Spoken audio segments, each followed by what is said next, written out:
Kayak comes in a good sturdy carry sack, weighs 17 kilos when it's dry. That's about 37 pounds, which is just about the weight of a weekend backpack if you're out camping, so it's very carryable.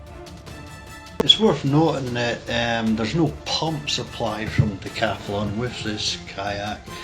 You basically have to buy it separately. Itiwit do produce their own version, however I've just used my own Bango pump.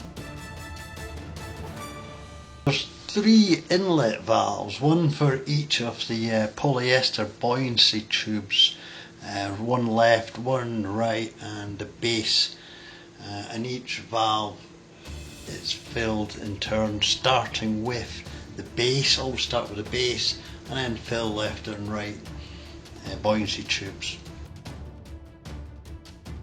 Also worth noting that the kayak doesn't come with a paddle from Decathlon, and you have to buy your own. Decathlon do supply an itiwit paddle. Back end of the kayak has got a mesh of elasticated ropes across the back, which ideal for storing things. Probably your pump would be. The seat positions are marked in accordance with how many people you're going to have in the kayak, and they're fitted by 2 buckles either side and then secured with velcro, which runs right along the bottom, and they're very easily adjustable. And the backs can be adjusted to suit you while you're out in the water, and it's actually very easy to adjust them just to your needs, as it were.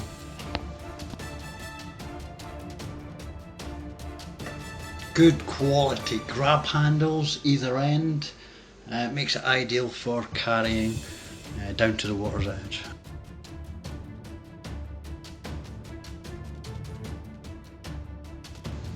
It's fitted with 3 fins or keals, which are easily fitted.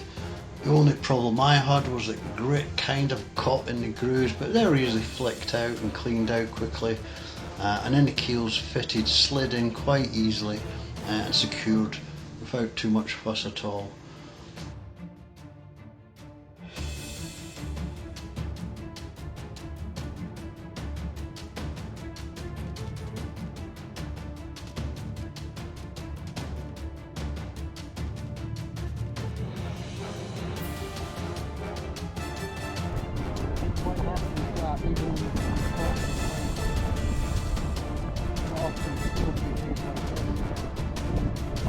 I certainly found it surprisingly easy to paddle, even when the water starts to get choppy. In the calm waters it's an absolute dream, it just glides across the water.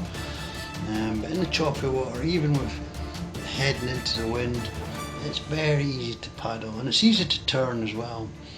Very little yaw, just keeping a straight line, following the direction that you're sending.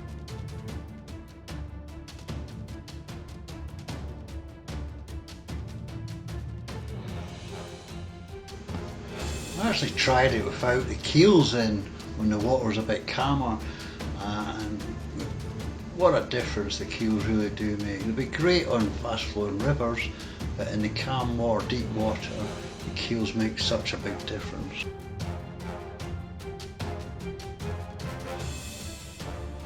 I felt it sits quite high in the water, where again, like I say, it had a very flat bottom. But I rather suspect with more people in the boat, if 2 of you in the boat with a lot of equipment, it will sit a little bit lower in the water. But I don't think that's a problem.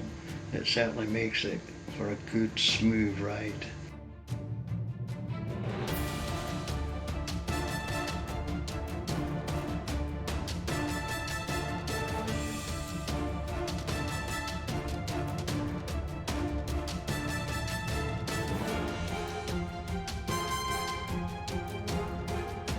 It's actually made of 100% polyester, a very tough polyester, and then the inner fabric is a polyvinyl chloride, which is the actual airbags. And it's a bit like a rugby ball or a football. It's really tough on the outside with the polyvinyl chloride bags inside, which are protected by that outer main fabric.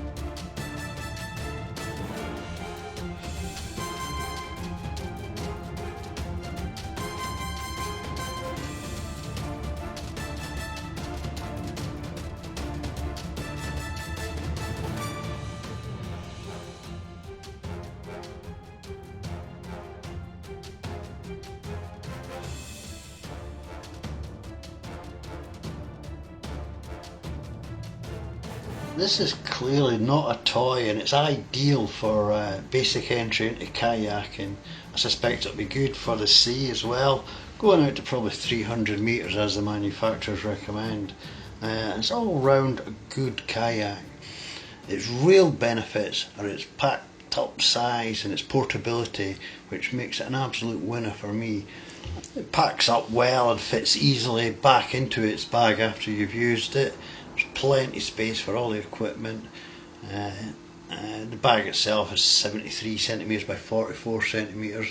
One thing I would say that is you've got to consider, you've got to dry it out once you've finished with it, and that'll take some time in the sun or in the wind. Make sure all the bits are ripped out and pulled apart so that you can give it a good drying out. Otherwise it's just going to hold the water within the bag. You don't want that to happen.